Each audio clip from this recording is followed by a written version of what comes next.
This is my new 2013 Porsche Boxster S 981 edition. It's Saturday morning right now, and I just picked this car up 4 days ago on Tuesday night. It's an Agate Grey exterior with the Agate Grey and Pebble Grey interior.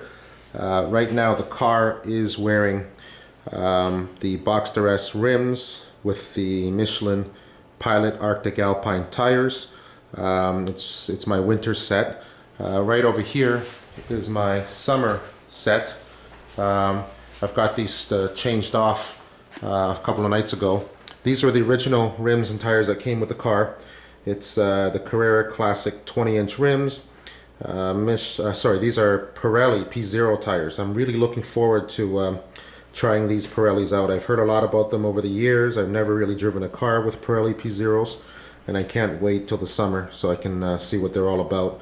And again, the tires, the car right now has the winter set of rims on it, and right now these are the original rims that I ordered. By the way, if anyone out there is thinking of changing tires on their own, especially with Porsche, I really recommend that you get these wheel hangers before you leave the dealership. They don't come with the car, and if you don't get them, you're going to have a really hard time changing tires. I think they're like 10 bucks each or something like that, so just make sure you get a couple. I've got two here, and it makes life really easy if you're thinking of changing your own tires. Let's take a look at the interior of the car. Again, I've got it in the Pebble Gray, Agate Gray interior. The seats are the 18-way power adjustable seats. I really like the way that the seats are even two-tone here as well. I'm not sure if this is Agate Gray, but I think this is just a standard gray that comes with the seats. But it really helps out with the look and makes it pop to see a little bit of contrast. I also got the roll bars painted in Agate Gray as well. That's an option, and as anyone out there who's spec'd out a Porsche would know, literally everything on Porsches are options. So I'm really glad I got this. I was originally going to leave it black, but I'm really glad that I got it painted in exterior color.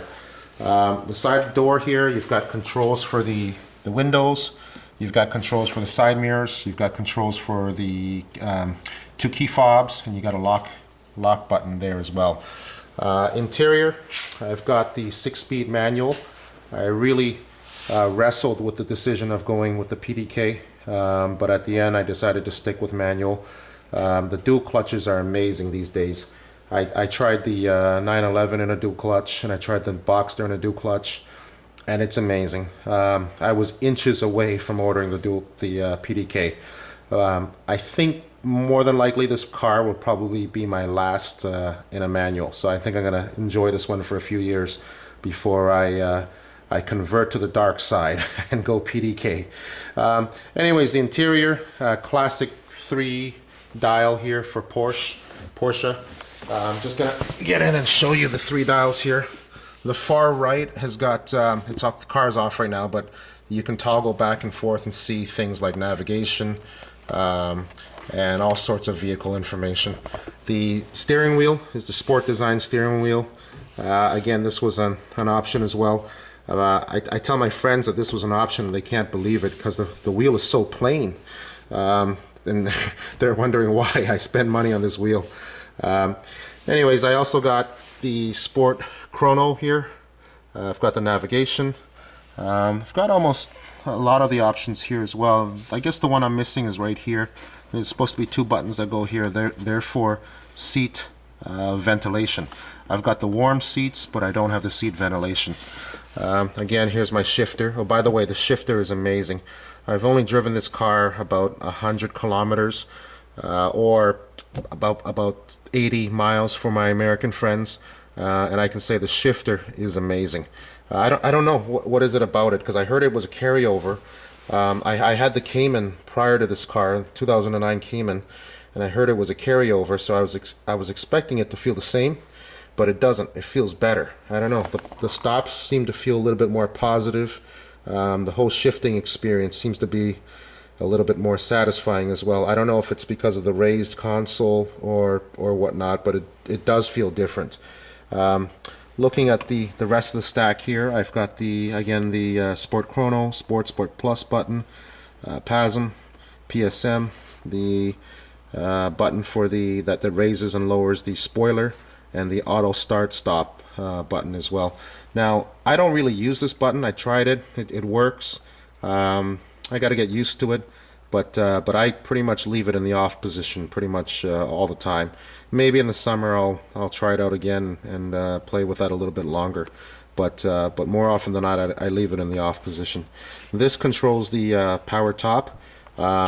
It's terrific that it only takes 9 to 10 seconds to close.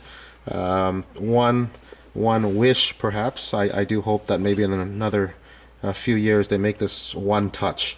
So, right now I've got to keep my finger on it both ways and until it closes or until it fully opens. So hopefully down the road Porsche makes this one touch.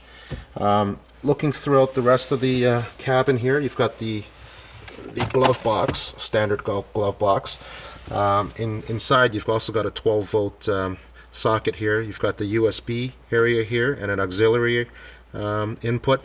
Now, I'm not too crazy about having the USB in here. I really had hoped that the USB was going to be in the armrest, because I actually use an iPhone, and so I got to stick the connector here. I got to close it, and I got to put the iPhone here.